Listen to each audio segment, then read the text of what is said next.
একটি ছেলে বা মেয়ে, ঠিক এই মুহূর্তে অসংখ্য মানুষ আমাদের দেখছে বা দেখবেন এই ভিডিওটি, তিনি 10,000 টাকা দিয়ে একটা ব্যবসা শুরু করেছিলেন কিছু কেনাকাটা করে।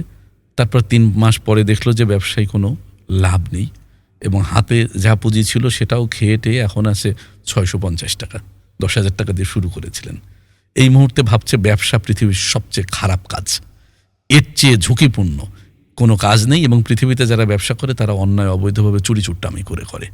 তার উদ্দেশ্যে বক্তব্য শুনতে চাই। আমি একটু আগে কিন্তু বলে ফেলেছি যে যদি ওই 10,000 টাকা দিয়ে ব্যবসা শুরু করার আগে 7 দিন গামছা বেচে নিত, তাহলে বোঝা যেত যে আসলে ওই 10,000 টাকা দিয়ে ব্যবসা শুরু করা উচিত নাকি 10,000 টাকা সঞ্চয় করে অন্য কিছুতে খুঁজে নেওয়া উচিত ছিল। ঠিক আছে, সে তো পরীক্ষা দেয়নি, সে ডাইরেক্ট নেমে গেছে অ্যাকশনে এবং এই কারণেই সে ধরা খেয়েছে এবং ততক্ষণে তার যেটুকু ছিল সেটুকু চলে গেছে। ঠিক আছে, তারপর আমি একটা কথা বলবো, সেটা হচ্ছে হতাশ হওয়ার কিছু নাই।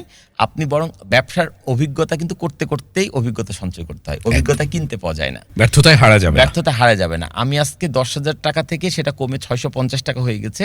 আমি যদি পারি এখান থেকে, একটু আগে আমরা কিন্তু একমত হয়েছি যে ব্যবসা করতে শুরুতে টাকা লাগে না, 650 টাকায় নেমে এসেছে, এটা কোনো সমস্যা না।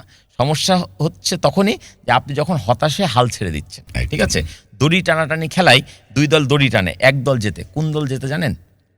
কোন দল? তার যোগ্যতায় না, অপর দল যখন হাল ছেড়ে দেয়, মানে মনে হয় আর হবে না, দড়িটা ছেড়ে দেয়, তখন ওই দল জেতে কিন্তু। ঠিক আছে, আপনি যদি হাল ছেড়ে দেন আপনি শেষ।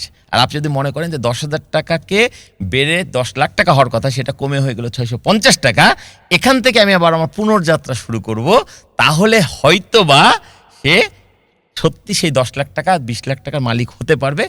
সময়ের ব্যাপার, চেষ্টার ব্যাপার, ক্রমাগত।